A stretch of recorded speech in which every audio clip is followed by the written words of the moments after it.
సమాధిగా మారిన అంశం పెను సంచలనంగా మారింది. కోర్టు ఆదేశాలతో ఆ సమాధిని తవ్వి సమాధిలోని వ్యక్తిని బయటకు తీశారు పోలీసులు.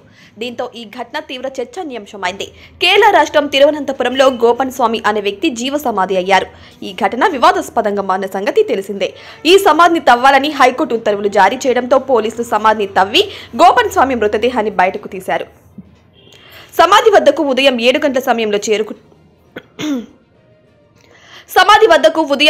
సమయంలో చేరుకున్నామని, దానిని తవ్వడానికి కుటుంబ సభ్యులు తీవ్రంగా వ్యతిరేకించడంతో భారీ భద్రత నడుమ కాంక్రీటుతో నిర్మించిన గోపన్ స్వామి సమాధిని తవ్వామని పోలీసులు పేర్కొన్నారు. లోపల ఆయన మృతదేహం ధ్యాన స్థితిలో ఉందని, ఛాతి వరకు పూజ సామాగ్రి నింపి ఉందని తెలిపారు. మృతదేహాన్ని బయటకు తీసి పోస్టుమార్టం నిమిత్తం తిరువనంతపురంలోని మెడికల్ కాలేజీకి తరలించినట్టు తెలిపారు పోలీసులు. గోపన్ స్వామి అలియాస్ మన్యన్ జీవ సమాధి అయ్యారని కొన్ని రోజుల క్రితం ఆయన కుటుంబీకులు పోస్టులు ప్రచురించారు.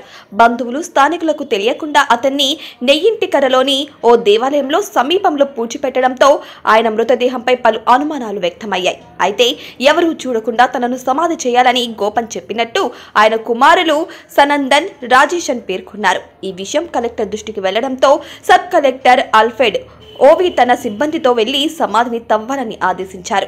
ఈ చర్యను గోపన్ స్వామి భార్య, కుమారులు అడ్డుకున్నారు. దీంతో అధికారులు న్యాయపరంగా ముందుకెళ్లారు.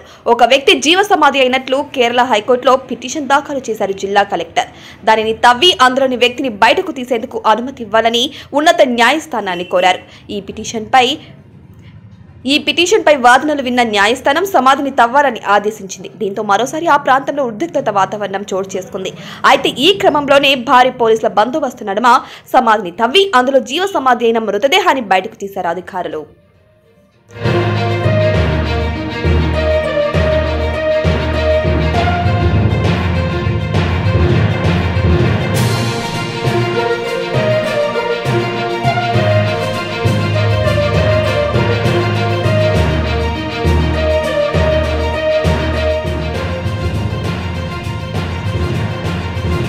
ఒక వ్యక్తి జీవ సమాధిగా మారిన అంశం పెను సంచలనంగా మారింది. కోర్టు ఆదేశాలతో ఆ సమాధిని తవ్వి సమాధిలోని వ్యక్తిని బయటకు తీశారు పోలీసులు.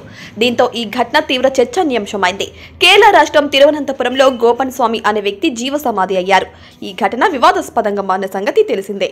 ఈ సమాధిని తవ్వాలని హైకోర్టు ఉత్తర్వులు జారీ చేయడంతో పోలీసులు సమాధిని తవ్వి గోపన్ స్వామి మృతదేహాన్ని బయటకు తీశారు. సమాధి వద్దకు ఉదయం 7 గంటల సమయంలో చేరుకున్నామని, దానిని తవ్వడానికి కుటుంబ సభ్యులు తీవ్రంగా వ్యతిరేకించడంతో భారీ భద్రత నడుమ కాంక్రీటుతో నిర్మించిన గోపన్ స్వామి సమాధిని తవ్వామని పోలీసులు పేర్కొన్నారు. లోపల ఆయన మృతదేహం ధ్యాన స్థితిలో ఉందని, ఛాతి వరకు పూజ సామాగ్రి నింపి ఉందని తెలిపారు. మృతదేహాన్ని బయటకు తీసి పోస్టుమార్టం నిమిత్తం తిరువనంతపురంలోని మెడికల్ కాలేజీకి తరలించినట్టు తెలిపారు పోలీసులు.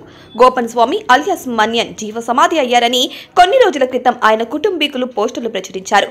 బంధువులు, స్థానికులకు తెలియకుండా అతన్ని నెయ్యింటికరలోని ఓ దేవాలయంలో సమీపంలో పూడ్చిపెట్టడంతో ఆయన మృతదేహంపై పలు అనుమానాలు వ్యక్తమయ్యాయి. అయితే ఎవరూ చూడకుండా తనను సమాధి చేయాలని గోపన్ చెప్పినట్టు ఆయన కుమారులు సనందన్, రాజేషన్ పేర్కొన్నారు. ఈ విషయం కలెక్టర్ దృష్టికి వెళ్లడంతో సబ్ కలెక్టర్ అల్ఫ్రెడ్ ఓవి తన సిబ్బందితో వెళ్లి సమాధిని తవ్వాలని ఆదేశించారు. ఈ చర్యను గోపన్ స్వామి భార్య, కుమారులు అడ్డుకున్నారు. దీంతో అధికారులు న్యాయపరంగా ముందుకెళ్లారు. ఒక వ్యక్తి జీవ సమాధి అయినట్లు కేరళ హైకోర్టులో పిటిషన్ దాఖలు చేశారు జిల్లా కలెక్టర్. దానిని తవ్వి అందులోని వ్యక్తిని బయటకు తీసేందుకు అనుమతి ఇవ్వాలని ఉన్నత న్యాయస్థానాన్ని కోరారు. ఈ పిటిషన్పై వాదనలు విన్న న్యాయస్థానం సమాధిని తవ్వాలని ఆదేశించింది. దీంతో మరోసారి ఆ ప్రాంతంలో ఉద్రిక్తత వాతావరణం చోటు చేసుకుంది.